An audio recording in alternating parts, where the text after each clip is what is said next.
Ah, salut tout le monde, ça va? Ça va en pleine forme? Steve, tu es le boss de Big Fernand. Exact. Tu viens d'où, Steve? Je suis alsacien. À part ça. On a commencé à faire des caméras cachées, voilà, parce qu'on a le droit de s'amuser aussi et comme on passe beaucoup de temps au boulot, on s'est dit que profiter de ce temps pour pouvoir se marrer, c'est pas mal. Donc en faisant des caméras cachées à côté, mais on peut aussi se marrer chez Big Fernand. Et c'est pour ça qu'on aime bien venir travailler ici. Oui, mais avec Big Pharma, je crois que c'est là que tu te marres le mieux, hein, petit cachotier. De toute façon, je vais être très clair. Tant qu'il n'y a pas une majorité des gens de plus de 65 ans qui se sont fait vacciner dans ce pays, il n'y a rien qui réouvrira. Et toi derrière, tu n'as pas de résistance non plus pour ne pas venir, donc tu es obligé de venir chez nous, comme plein d'autres d'ailleurs. Venez plus nombreux, venez plus souvent, je vous en supplie. On a refusé de confiner les plus de 65 ans. On pourrait peut-être leur demander de se vacciner parce que c'est un effort collectif. On a déjà fait beaucoup d'efforts pour eux.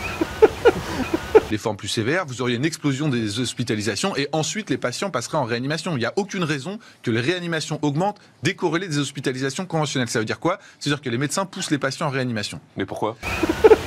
Je pense honnêtement qu'il y a une sorte de perversion de certains d'essayer de jouer sur la peur pour garder cette espèce de contrôle sanitaire de la population. Moi, c'est ce que je pense. Moi je me suis...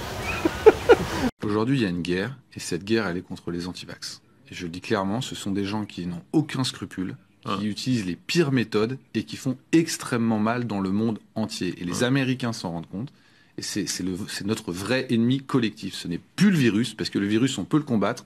C'est l'influence des antivax. Et Emmanuel Macron a eu raison d'être ferme, parce qu'il ne faut pas être mou face à ces gens. Ces gens sont aussi dangereux que d'autres groupuscules qu'on a l'habitude de montrer du doigt. Il ne faut pas les prendre à la légère. Ce sont des gens qui sèment le doute dans la tête des gens et qui les conduisent à faire des mauvais choix et qui en plus disent des contre-vérités.